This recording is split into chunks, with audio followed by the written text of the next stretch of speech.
They called him just another black kid, but when he turned his pain into an app fighting racism, he changed lives and silenced doubters forever. His story isn't just about coding, it's about resilience, heartbreak, and a courage that will leave you in tears. Watch until the end to see how his brilliance is transforming the world. The sun was just starting to rise over the small suburban neighborhood where Marcus Greene lived, painting the sky in shades of orange and pink. For most kids his age, mornings meant getting ready for school without much thought. But for Marcus, mornings often began with a heavy heart. He had grown used to the way some of his classmates whispered behind his back, or the way neighbors locked their car doors when he walked by. At just 15 years old, Marcus had experienced more racism than he cared to remember. His mother always told him to hold his head high, but it wasn't easy. The subtle glances, the hushed comments, and sometimes the outright insults. It all felt like weights on his shoulders, pressing down harder with each passing day. One morning, as Marcus sat at the breakfast table, scrolling through his phone, he came across a news story about yet another incident of racial injustice. His heart sank as he read the details. A young black man had been falsely accused of a crime simply because of the color of his skin. Marcus felt anger, sadness, and helplessness all at once. "Why does this keep happening?" he muttered under his breath. His mother, Lisa, overheard him. She put her hand on his shoulder, her expression a mixture of empathy and concern. "Because some people don't want to see the world change," she said. "But change starts with people like you, Marcus. You've got a gift. Use it." Lisa's words echoed in his mind for the rest of the day. Marcus wasn't just a bright student. He had a natural talent for coding. While most teens spent their free time playing video games or hanging out with friends, Marcus would sit in his room for hours, teaching himself how to build apps and write code. It was his escape, a world where he felt in control, where he could create instead of just reacting to the world around him. But now, an idea was forming in his mind. That night, Marcus couldn't sleep. He lay in bed, staring at the ceiling, his thoughts racing. What if he could do something with his skills? What if he could build something that helped people understand the impact of racism and gave a voice to those who felt silenced? He jumped out of bed and grabbed his notebook. He began scribbling ideas, his hands shaking with a mix of excitement and nervousness. He sketched out a vision for an app, one that would let people share their experiences with racism, highlight patterns of discrimination, and connect users with resources to take action. This could work, he whispered to himself, a small flicker of hope igniting in his chest. But Marcus knew it wouldn't be easy. He'd need help, resources, and a way to bring his idea to life. And most of all, he'd need to prove that someone like him, a kid from a modest neighborhood who was constantly underestimated, could make a real difference. The next morning, he shared his idea with his mother. Her eyes widened as he explained the concept, her pride evident despite the concern in her voice. "Marcus, this is amazing," she said. "But it's going to take a lot of work. Are you ready for that?" Marcus nodded without hesitation. "I have to do this, Mum. I'm tired of feeling like nothing can change. If I don't try, who will?" With those words, Marcus began his journey. What started as a scribble in a notebook was about to become a project that would challenge not only his technical skills, but his resilience, his determination, and his belief in the power of one person to create change. Marcus sat cross-legged on his bedroom floor, his laptop perched on a makeshift desk made of old textbooks and a worn-out chair. The glow of the screen illuminated his determined expression as he typed furiously, the sound of the keyboard filling the otherwise quiet room. The early excitement of his idea had given way to the daunting reality. Building this app wasn't going to be easy. He had spent hours searching the internet for tutorials, piecing together bits of code and sketching layouts for the app. Every time he thought he made progress, another roadblock appeared. He stared at the error message on his screen, his frustration bubbling over. "Why won't this work?" he muttered, running his hands through his hair. Across the hallway, Lisa noticed her son's light still on. She knocked gently before peeking in. "Marcus, it's almost midnight. You've been at this all day," she said, her voice laced with concern. "I know, Mom," Marcus replied, barely glancing up. I need to figure this out. If I can't get the basic functions to work, how am I supposed to build the rest of the app?" Lisa stepped inside and sat on the edge of his bed. "Marcus, You're trying to take on something huge. It's okay to feel stuck. Maybe you need a break, or maybe—" She hesitated, unsure if her next words would help or hurt. "Maybe you need to ask for help." Marcus sighed, closing his laptop. He hated asking for help. Too many times he had heard teachers or classmates dismiss him, assuming he couldn't achieve much. The last thing he wanted was to give anyone a reason to doubt him again. "I'll figure it out, Mom," he said, his voice quieter now. But deep down, Marcus knew she was right. He couldn't do this alone. The next day, Marcus took a deep breath and did something that scared him. He walked into his school's computer science club. The room was filled with students who looked nothing like him, mostly kids from wealthier families who had grown up with the best resources money could buy. He felt out of place the moment he stepped in, but he forced himself to stand tall. "Hi," he said, his voice steady but nervous. "I'm Marcus. I'm working on a project, and I could use some advice." The room went quiet, and Marcus felt their eyes on him. For a moment he thought about walking right back out, but then a boy sitting in the corner spoke up. "What kind of project?" Marcus explained his idea, his words tumbling out in a rush. As he spoke, he noticed a shift in the room. The skeptical glances turned into intrigued nods. By the time he finished, the boy in the corner stood up and walked over. "I'm Jake," he said, extending his hand. "That's a pretty cool idea. I've done some work with app design. I can show you a few things if you want." Relief washed over Marcus as he shook Jake's hand. For the first time, he felt like maybe, just maybe, he wasn't alone in this.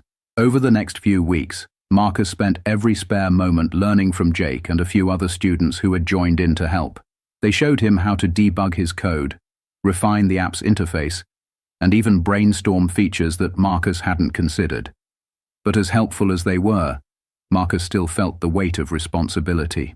"This isn't just an app," he reminded himself late one night as he stared at the screen. "It's a way to fight back, to make people listen." Despite the progress he was making, Marcus faced another challenge he hadn't anticipated: the cost. Building an app required software tools, hosting services, and eventually, funding to bring it to the public. His family didn't have extra money lying around, and the thought of asking for financial help made his stomach churn. One evening, as he was brainstorming ways to raise funds, Lisa walked into the room with a small envelope in her hand. She placed it on his desk and smiled. "What's this?" Marcus asked, picking it up. "It's a little something I've been saving," she said. "I know it's not much, but I believe in you, Marcus. I know you'll do something amazing with this." Marcus opened the envelope to find a few $100s in cash. His throat tightened, and his eyes stung with tears. He knew how hard his mother worked to make ends meet, and the thought of her giving up her savings for his dream filled him with both gratitude and determination. "Thanks, Mom," he said, his voice cracking. "I won't let you down." With renewed energy, Marcus kept pushing forward. He applied for small grants, launched a crowdfunding campaign, and even reached out to local businesses for sponsorships. Each step brought new challenges, but also new support from people who believed in his vision. As the app began to take shape, Marcus realized something profound. This wasn't just about coding or fighting racism. It was about proving that no matter where you come from or how many obstacles stand in your way, you can make a difference. After months of relentless work, sleepless nights, and countless lines of code, the day had finally come. Marcus sat in his room, staring at the laptop screen where the final version of his app was ready to launch. His hands hovered over the keyboard, trembling slightly. "Are you sure you're ready, Marcus?" his mother asked from the doorway. She had been his rock through this journey, always there with a word of encouragement when things felt impossible. Marcus nodded, his voice steady despite the storm of emotions inside him. "Ready as I'll ever be." With a deep breath, he pressed the button to publish the app.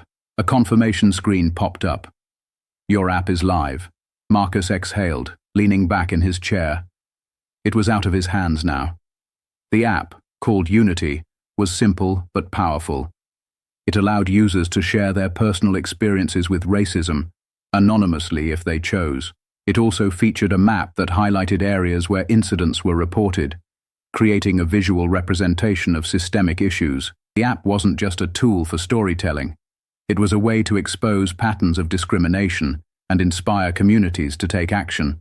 At first, Marcus wasn't sure if anyone would notice. He shared the link on social media, but his following was small. His mother shared it too, along with Jake and the other kids from the computer science club. Hours passed with only a handful of downloads. Then something incredible happened. A local activist group stumbled upon the app and shared it with their followers.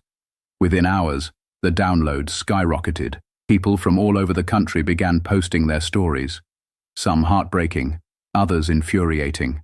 The app's map began to light up with dots, each representing a person's experience. Marcus watched in awe as Unity climbed the App Store charts. His email inbox filled with messages from users, thanking him for creating a platform where they could finally be heard.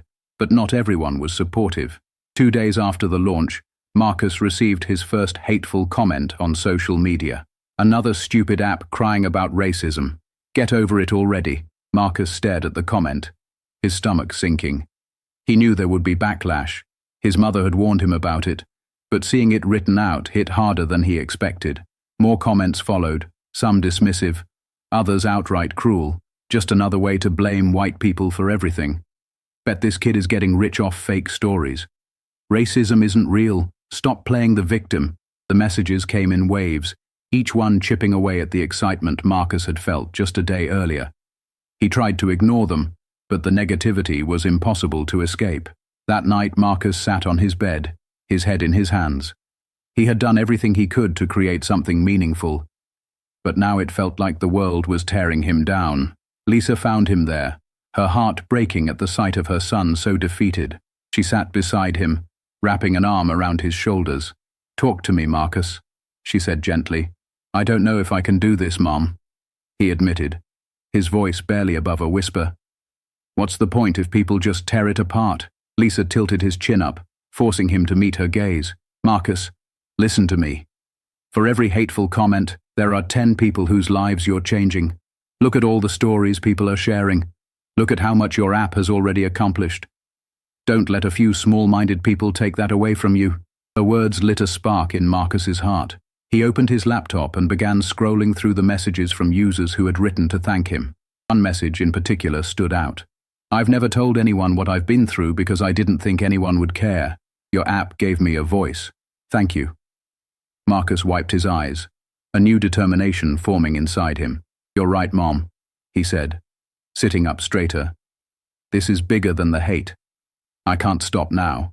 Over the next week, Marcus doubled down on his efforts. He added a feature to the app that allowed users to mark hateful or dismissive comments, creating a safer space for honest dialogue. He reached out to journalists and influencers, sharing the app's mission and the positive impact it was having. The backlash didn't stop, but the support grew louder. More people began to share their stories, and Marcus's inbox filled with offers of help. From developers, activists, and even lawyers who wanted to ensure the app could withstand any legal challenges. One night, as Marcus was reviewing new user feedback, he received an unexpected email. It was from a prominent civil rights leader, someone Marcus had admired for years. "Dear Marcus, I came across your app, and I'm blown away by what you've created. Your courage and vision are exactly what we need in these times. I'd love to discuss how we can support your work and take it even further. Let's talk soon." Marcus read the email twice, hardly able to believe it was real. He turned to his mother, his face glowing with a mix of disbelief and joy. "Mom, you won't believe this," he said, handing her the laptop. Lisa read the email and smiled, tears welling up in her eyes. "I believe it, Marcus. You've worked hard for this. You've earned it." As Marcus sat back, a sense of pride and purpose washed over him. He knew the journey was far from over, but for the first time, he truly believed in the power of what he had created. The days following the email from the civil rights leader were a whirlwind for Marcus. Media outlets picked up his story, and suddenly he was thrust into the spotlight. Interviews, panel discussions, and features on news programs highlighted his work. People from around the world were downloading Unity, and its map became a vivid, living tapestry of experiences, connecting voices that had been silenced for too long. Despite the newfound attention, Marcus stayed grounded. Every morning, he sat at his desk, responding to user feedback, brainstorming new features, and planning updates. His room was now filled with sticky notes and diagrams, the walls covered in ideas to make the app more impactful. But with the growth came new challenges. One afternoon, as Marcus reviewed the app's analytics, his laptop froze. Then, a message appeared. System compromised. Data breach detected. Marcus's heart dropped. Panic set in as he realized what was happening. Someone was trying to hack into the app. He called out, his voice shaking. Lisa rushed in to find her son frantically typing, his face pale. "What's wrong, Marcus?" she asked. "Someone's trying to take down the app," he said, his fingers flying over the keyboard. "If they get in, they could erase everything. The stories, the data, everything people have trusted me with." Lisa placed a hand on his shoulder. "You can fix this, Marcus. You've got this." Drawing on every ounce of knowledge he had, Marcus activated the app's security protocols. He blocked the attack, but knew it was only a temporary fix. His app had grown beyond his initial expectations, and it needed stronger defenses than he could manage alone. That evening, he called Jake and the other members of the computer science club for an emergency meeting. "I need help," Marcus admitted, his voice heavy with frustration. Jake nodded. "We've got your back, Marcus. Let's build a firewall that no one can break through." For the next few days, Marcus and his team worked around the clock, securing the app and enhancing its features. With Jake's help, they implemented encrypted data storage, advanced user authentication, and a system that flagged malicious activity before it could do any damage. By the time they finished, Marcus felt a renewed sense of confidence. Unity wasn't just a platform for stories anymore. It was a fortress for truth. As Unity became more secure, its reach continued to grow. Activist groups, community leaders, and even educators began using the app as a tool to teach others about the realities of racism. Marcus started receiving invitations to speak at schools and conferences, sharing his journey and the app's mission. One day, Marcus stood in front of an auditorium filled with high school students. His hands trembled as he adjusted the microphone, but as he looked out into the crowd, he saw faces filled with curiosity and hope. "When I started Unity," he began, "I wasn't sure if anyone would care. I just knew I had to do something. I was tired of feeling helpless, tired of seeing the same stories over and over again. And now, seeing all of you here, I know this fight is bigger than me. It's about all of us." The audience erupted into applause, and Marcus felt a swell of pride. He realized that Unity wasn't just changing the way people talked about racism. It was empowering a new generation to take action. But not everyone celebrated Unity's success.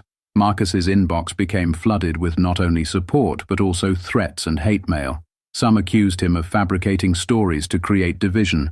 Others mocked his age and doubted his intentions. One particularly chilling email read, "You're a kid playing with fire. Stop this, or you'll regret it." Marcus showed the email to Lisa, his face stoic. "It's not going to stop me," he said firmly. Lisa's eyes filled with both pride and worry. "I know it won't, but Marcus, you have to protect yourself. This work is important, but so are you." Taking her advice to heart, Marcus reached out to legal experts and partnered with organizations that could help him navigate the legal and social challenges of running a platform like Unity. With their guidance, he established protocols to protect user data and his own safety. The defining moment came during a national conference on social justice, where Marcus was invited to present Unity to a panel of leaders, activists, and lawmakers. Standing on the stage, he showed the audience how the app had brought thousands of stories to light, sparking real change in communities. Midway through his presentation, Marcus paused, his voice thick with emotion. "This app isn't just about data or technology, it's about people who have been ignored for too long. When you hear these stories, you can't just turn away. You have to act." The room erupted into a standing ovation. As Marcus stepped off the stage, he was approached by a representative from a major tech company. "We'd like to invest in Unity," they said. "Your work is groundbreaking, and we want to help you take it further." Marcus was stunned. He had started this journey with nothing but an idea, and now Unity was on the verge of becoming a global platform. Months after the conference, Unity was no longer just an app. It was a movement. Marcus's creation had grown into a powerful tool that communities, schools, and even governments used to identify patterns of racism and work toward solutions. News outlets called it revolutionary, and Marcus found himself featured in headlines like, "Teenagers' App Sparks Global Conversations About Racism." Despite his growing fame, Marcus stayed focused on his mission. He turned down lucrative offers from companies that wanted to buy the app outright, knowing they might dilute its purpose. "This isn't about making money," he said during one interview. "It's about making a difference." One day, Marcus received an email from a woman named Patricia. She was a teacher in a small town where discussions about racism had always been avoided. Patricia explained that after introducing Unity to her students, one of them, a young black girl, had finally opened up about the racism she experienced daily. "She told me she didn't think anyone would ever care," Patricia wrote. "But after seeing stories from people just like her on your app, she found the courage to speak out." Marcus, you didn't just give her a voice, you gave her hope. As Marcus read the email, tears streamed down his face. This was why he had started Unity, not for the applause or recognition, but for moments like this. Inspired by Patricia's message, Marcus decided to travel to her school. When he arrived, the young girl, Jasmine, greeted him shyly. She handed him a handwritten letter that read, "Dear Marcus, thank you for making Unity. I thought no one cared about what I go through, but your app showed me I'm not alone. I want to grow up and make something like you did, so I can help people too. You changed my life." Marcus knelt down, looking Jasmine in the eyes. "You're the reason I made Unity," he said, his voice steady despite the lump in his throat. "Don't ever stop believing in yourself. You can change the world, just like you already changed mine." As Unity continued to grow, so did its impact. Reports surfaced of schools using the app to train staff on identifying and addressing racial bias. Communities that had been divided by tension found ways to have honest conversations, starting with the stories shared on Unity. But Marcus knew the work wasn't done. One evening, as he sat on his porch with Lisa, he shared his vision for the future. I want Unity to do more than just share stories. I want it to fund action," he said. "What do you mean?" Lisa asked. Marcus explained his idea, a grant program funded by the app that would provide resources for communities to fight racism head-on. The grants could support everything from anti-racism workshops to community-building projects. "That's an incredible idea," Lisa said, beaming. "But it's going to take a lot of work." Marcus smiled. "That's never stopped us before." With the help of the tech company that had offered to invest, Marcus launched the Unity Impact Fund 6 months later. The first grant went to Jasmine's school, which used the money to start a mentorship program for underrepresented students. Soon, other schools and organizations began applying for funding, and the app became not only a platform for awareness, but a catalyst for change. Marcus's efforts earned him numerous awards, including a humanitarian prize presented by the civil rights leader who had supported him early on. At the ceremony, Marcus delivered a speech that brought the audience to their feet. "I'm just one person who decided enough was enough," he said. "I didn't have money or power or influence, just a laptop and an idea. But I had people who believed in me, and that's what made all the difference. Unity isn't just my story, it's all of ours. Together we can create a world where no one feels invisible." Years later, Marcus returned to his old neighborhood to speak at his former high school. As he walked through the halls, memories flooded back, of the whispers, the stares, the feeling of being dismissed. But this time he wasn't just a kid with a dream. He was a symbol of what was possible. In the auditorium, the students listened intently as Marcus shared his story. When he finished, a young boy in the front row raised his hand. "Mr. Greene, do you really think one person can change the world?" the boy asked. Marcus smiled, thinking back to the moments when he had doubted himself. "I don't just think it," he said. "I know it, because I did, and so can you." As the applause filled the room, Marcus realized something profound. Unity wasn't just an app. It was a legacy, a testament to the power of resilience, compassion, and the belief that even the smallest voices can spark the biggest changes.